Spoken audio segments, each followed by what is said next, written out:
As a little background, I am the second youngest of 5 children. My older siblings are 2 brothers and 1 sister, whom I will refer to as X for the purposes of this post. Because of our 5-year age difference, we never really had the sisterly bond that most sisters have when they grow up. I was always a burden to her, and whenever it was my turn to choose the family movie or anything else, she would get upset. I assume this is because she had control issues as early as the age of 9. You can already see where I'm going with this. I'm 18 years old, about to turn 19, woohoo, and X turned 24 earlier this year. Her boyfriend Y proposed to her on a family beach day earlier in June of this year. It was one of those big white letters and rose petals that he set up before my family arrived. She was thrilled and said yes, and my parents and older siblings were very happy. The youngest of my siblings is 4, so I doubt she understood what was going on. Now for the drama. Since the proposal, she has gone into full bridezilla mode, and at my mother's request, X made me a bridesmaid, so I'm involved in all the BS. As of right now, my dear sister has demanded that all bridesmaids pay for their own dresses, $300 dresses, blush pink shoes, hair and makeup, attend all bachelorette and wedding events, including the bachelorette spawn day, which costs $800 each, the bachelorette vacation weekend in Toronto, and stay at the Fairmont Hotel for 1 weekend only for hotel check-ins, see the dress appointments, even if they are only for the bride, and cover all costs associated with the wedding cake, venue, catering, etc. She has a spreadsheet of what everyone is giving, and she has stated that she will return items that aren't from her registry or match her theme. My mom claims it's bride anxiety, but I say it's just my sister trying to control everything because she wants a December wedding on a ski hill, blah. In any case, I figure if people are interested, I could update periodically on what happens. The G and the bridal groom party must pay $25 each to reserve their spots, and gifts must be made from the list. The bride wants to be the only one wearing a sleeveless dress that shows off her tattoos and colorful hairstyle, so we either need to get our hair dyed a natural color or wear a wig at our expense. 3. The dresses only come in sizes 0 to 10, which is a pretty good range for most people, but those who don't fit are expected to try to lose weight. This is the part that stresses mom out. 5. We need to remind the guests that they need to pay a $150 deposit to secure their spot. If we don't receive it, they won't come. Additionally, we need them to confirm what they'll buy from the registry or the amount they'll give edit to. My sister is calling me fat already, and she sent me a keto diet book through Amazon. 4. No vendors are allowed to communicate directly with the bride or groom. It must go through us. First, she created a Gmail. Why? I want to thank the person who privately messaged me about getting my mom off my bank account and also getting my birth certificate, etc., because I think I'm going to do that after I talk to the people at the bank. I texted my mom, I'm at work right now, and asked if her dad and I could talk about it, while X was out to her fiancé for the night. I'm hoping to show my parents this post to help them understand where I'm coming from. Edit 3. I'm going to take a little break from this all because a lot. You're right. This isn't normal, and our relationship as a family isn't normal. For those of you who don't know, I called my aunt while I was at work, and she thinks my mom is crazy. We talked about it, and she's encouraged me to talk to my parents about everything, not just the wedding, but favoritism, etc., since I was a kid. She's also on standby in case things go wrong. When my shift at work ends in a few more hours, I'll go home and quickly pack a bag of things for my aunt to grab before we. Tell your mom and sister that you won't participate until someone pays all of your costs. Your mom shouldn't try to keep the peace when your sister is a raging harpy. I hope her fiancé backs out. He loves her spice. He's a very calm man, so they match really well. Lives, and that if she doesn't return to Earth, it will prevent people from being able to participate like you op. That's what I try to tell her, but she won't listen. I completely agree with you, but I can't afford it without going into debt for my student loans. The interest rate on student loans right now is 26%, so I'm afraid to be in debt. Tell your mom you don't have the kind of money being a bridesmaid for a sister will involve.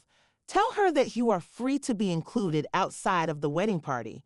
Can you calm her down? How does his family feel about the admission fee to his wedding? They say it's normal on his side of the family. They say it's typical. Church Opie has 13 bridesmaids, 12 bridesmaids, and 1 mo. It's to match her fiance's fraternity class, which had 13 people he became brothers with. I'm not sure what that means, but it's special. So if I drop out, 2 of the guys would have to walk together. I should make an important comment by talking to Opie, and she says it's my job as her sister to save up. Mom and Dad are paying for the wedding, nearly $100,000, so they can't give me the $2,000 for my expenses. I'm going to university in. 1 week later, I wanted to apologize for the delay. Originally, my parents were going to talk that evening, but Mom said she wasn't feeling well and decided to go to bed early at around 6:00 p.m. I would be asking them to pay my college fees, etc., and telling them that I don't want a $100,000 wedding that is equal to the kids. If they can afford $100,000, then what's another 2-op tuition? It turned out that my dad never knew the full story, even though he knew he was responsible for paying for my sister's dress and a portion of the wedding or honeymoon. This is because my parents told me that they had been setting up 25 accounts for me, and they confirmed this with bank records. And that feeling persisted for a while before we got busy moving my sister into her fiance's place. By the time everything was settled, my parents forgot we had something to discuss and kind of brushed it off to the side. I just turned 19, and my dad was about to sign the money over to me when we had this conversation, which caused a bit of a blow-up. However, first I need to give some background information. My sister got engaged, and she apparently talked to my mom about how she always felt like the child was left out. She has used this line before, so I do believe my mom fell for it and was guilt-tripping as a result of a lengthy conversation about it. Mom considered using money from all the children's accounts to pay for my sister's wedding. For those interested, my 2 older brothers are in the military but not married and live on base.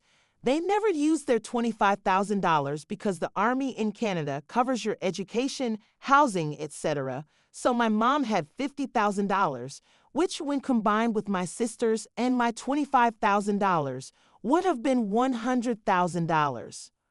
Wonderful Redditors who directed me to various subreddits for narcissism and support, as well as those who sent me articles on it, and a potential narcissist who used some of my mother's physical and mental health issues against her when I was born.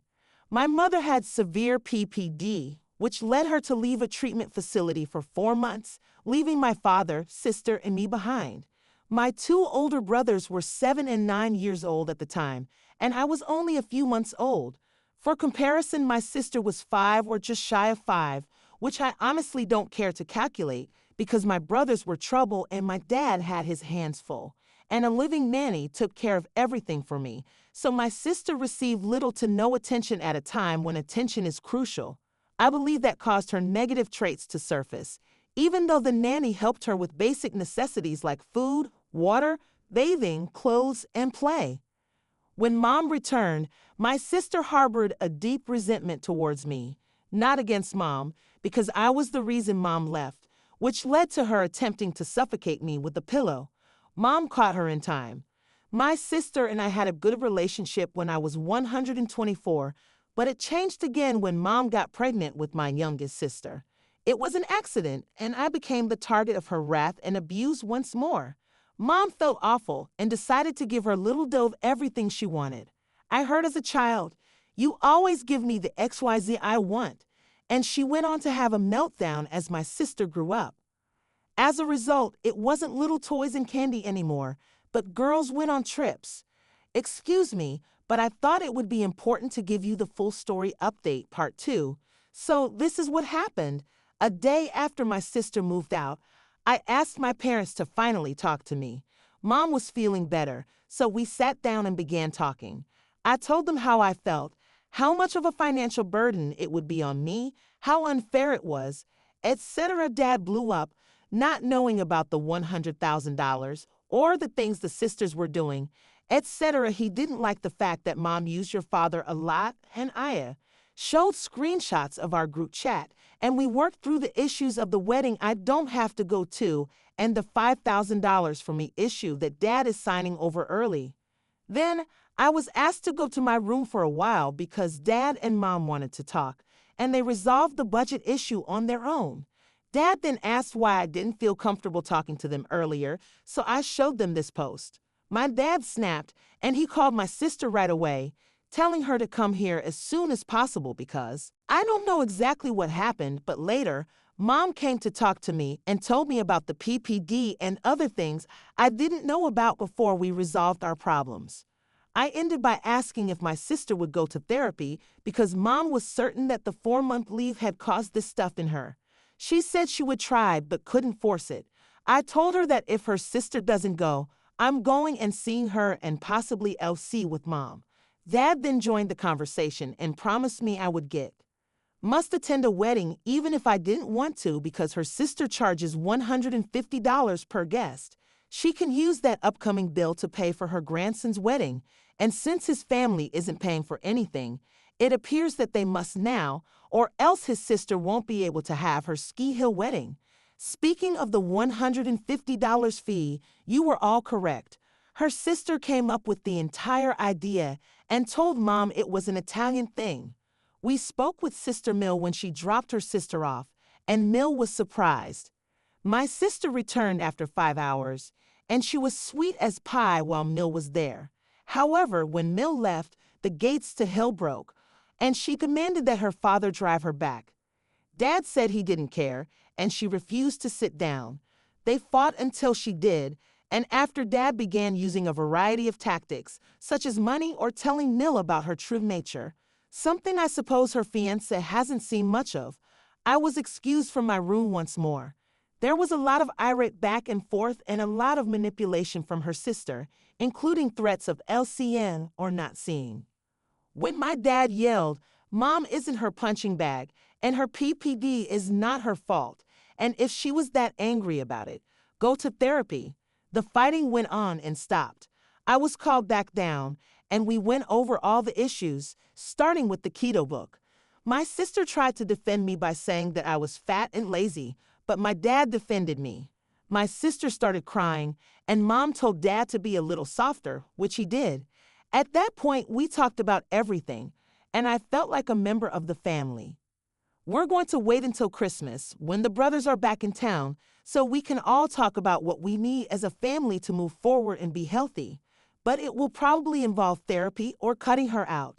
Mom and dad are still working out the full budget issue with my sisters-in-law. They told them that a wedding of that size would require everyone to contribute, and the in-laws agreed that $100,000 for a wedding is crazy.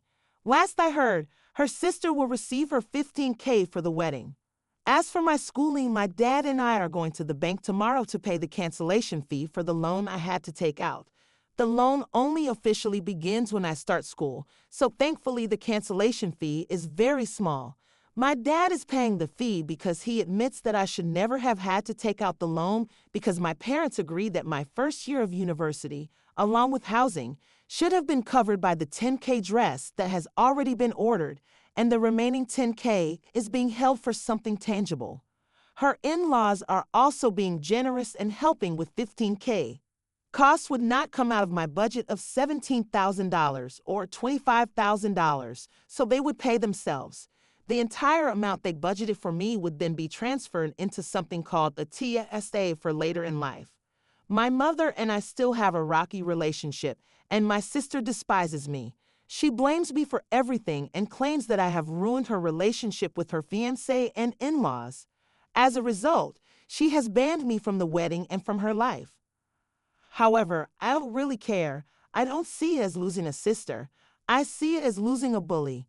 I made a promise to my parents. I think I covered everything that needed to be covered, but if you guys have any questions, don't hesitate to ask. I'm grateful for the submission for teaching me what a real family is about, as well as for teaching me about boundaries and communication. You gorgeous humans have an amazing life. I've updated the relevant comments. One thing I want to bring up that seemed to be blown over is that your sister tried to murder you, which is a big deal. I hope that in therapy these questions must be answered, and your sister owes you an apology. You might also want to think about making sure her fiancé knows about the money she demanded because he deserves to know what he is getting into.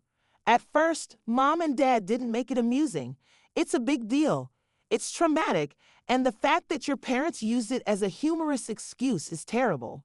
I sincerely hope you force your mom to explain why she allowed this behavior to occur and why she didn't get you. I forgave her and honestly thought it was a joke, but now I know it wasn't, and she has hated me since day one. As for the therapy, I forgot to mention that she went from 7 to 10 initially, but it was only a doctor who spoke to her once a month from 4.5 to 6.5, but she learned how to say exactly what they wanted to say. Of course, it was a joke when we were older because my parents never left me alone with my older sister. Either they were in the room or my oldest brother was by my side. In the end, they said they taught my sister everything and helped her with trauma and other things, but I feel like she just became really good at telling them what they wanted to hear. As for her fiancé, he knows I texted him a lengthy text and voice message, and we spoke on the phone for 2 hours at the end. In hindsight, I think he was in on it, and he also exhibits some concerning traits. At this point, they stopped the need for visits, and my dad was cool with it. As a toddler, she displayed some concerning behavior, such as pushing, biting, or purposely hurting my brothers or kids in daycare, but I believe the thing that really broke her was not having a mom. Dad did the boys, so she and my aunt handled the motherly stuff for her. Your parents feel like they failed your sister by allowing her to continue like this for so long. She was neglected and attempted to smother you with a pillow, and it was a family joke. I feel like your parents are dumping all the. My sister went to therapy from the age of 710 because she harbored a grudge against Mom, and when Mom stepped in to protect me when I was 36, my sister would vent her anger on the house or yell at the dog. Yes, your dad doesn't simply escape responsibility by claiming that he chose not to raise her because he wants to raise the boys the same way your mom doesn't get to cater. However, things did improve when I was 12, and she talked to me about why she hated me, saying that she thought I was stealing. She never stopped being that neglected at the age of 5. I mean, it's not like Dad chose to raise the boys alone. We only had one car, and the boys were always on the road playing football, hockey, and lacrosse. I know you liked your dad, but from her point of view, they both created her and are largely responsible for the fact that you spent your life being bullied. If you didn't see how serious her apology was, they failed you both. Take my sister out on father-daughter dates twice a week. She would become upset if she didn't get a new gadget or toy. She loved these things called pixel checks, even after she stopped using them, and I wanted to play with them at age 3. At month 2, she became very possessive of them, and she would spend weekends with us watching movies, braiding her hair, reading stories, and other activities. I don't think that is neglect. They intervened when her symptoms worsened, and I was never alone. A clean bill of health, but I honestly believe she is a master manipulator. To illustrate this, I've included another comment. She stole her fiancé from another girl she knew because she wanted him and didn't care about the other girl. Therapists typically wait until a patient is older than 18 to diagnose BPD, hoping that the child will outgrow the adult's behavior. People with BPD are often skilled manipulators who can deceive therapists by concealing their actions and lying about their feelings in a very convincing manner, almost like an actor acting out a part. They always have a reason in their minds. For the reasons they do what they do, which can deceive people who don't see both sides of the story. Well, I'm going to fall into another rabbit hole. My sister won't see a doctor unless it's to prove she was correct all along. Boo didn't even let me have a Lalaloopsy doll without stealing it and burning the damn thing. Going to North Carolina seems to be the best option for those around people with untreated BPD. Don't feel awful about it. Your life will be much more tranquil without the drama. Since parents are frequently enablers who attempt to keep the family together out of a desire for normalcy, having a disordered sibling is anything but normal. Once you realize that it's not normal, you can start healing. Oh, and Mom has a therapy session this Monday for the money and guilt trip thing. She and her dad have couples therapy after I'm starting therapy on my own for a variety of things my brother is well experiencing. 3 months later, hello everyone. I thought I'd give you an update since it's been a long time. I apologize for losing the login to this account, but I just found it. Family therapy is going really well, and my two brothers were given temporary leave to return to Canada after being stationed overseas for a while. I believe they must return after this to help the process along. They are hundreds of kilometers away, so I'm not sure what's going on with them. My sister is playing house. My younger. Our family is getting back on track, and my mom and I are closer than ever. It feels like I have my best friend back. As for my sister, I'm not sure what's going on with her. A friend of mine still follows her on social media, and everything appears to be going well. The wedding was rescheduled from December 17th to November 26th, as she had originally planned, and she and her fiancé have reportedly purchased a home. It's rumored that she is pregnant, and she has cut off all of us and her fiancé. Month for in-person therapy, but I also have 3 virtual sessions every month. In addition, my oldest brother is getting married, so even though I lost a horrible sister, I gained a wonderful one. She is so sweet that she texts me every couple of days, gets me an Uber, and takes care of my needs when I'm feeling low. She asked if I would feel comfortable being her mom, and I said yes. By this time next year, I'll have a new official sister. There's not much more to say, but I also have a boyfriend. Many people wanted to know what happened at the wedding yesterday, so I'll give you the update. My family and I were not allowed to go, but my cousins, friends, and her husband's family told me what happened, so not much happened at the ceremony. The MOG, mother of the groom, showed up in an amazing way. Our 1-month anniversary is in January, and I'm looking forward to it anyhow. Thank you so much, Reddit. You are all amazing, beautiful, and soulful humans, and I hope you all have prosperous, healthy, and fruitful lives. I love you all. Despite the fact that it was a childless ceremony, some people brought their children, and there was no real drama until the reception. I feel sorry for my sister because of this, but the NOG invited one of the groom's ex-partners, I suppose, in the hopes that it would end their relationship. She attempted to stand in the way of my sister and her current husband, but her husband and I gave him credit for this and told her to leave. All in all, it wasn't dramatic. They made it to the altar and are departing for their honeymoon today or tomorrow. But one thing was confirmed. My sister is unquestionably pregnant. There isn't much of an update, but thank you for watching the video. If you want to hear more stories like this, just subscribe to our channel, hit the like button, and share it with your friends. The groom's slideshow during the wedding speeches included an ultrasound picture and the baby's last name, which was due in June 2020.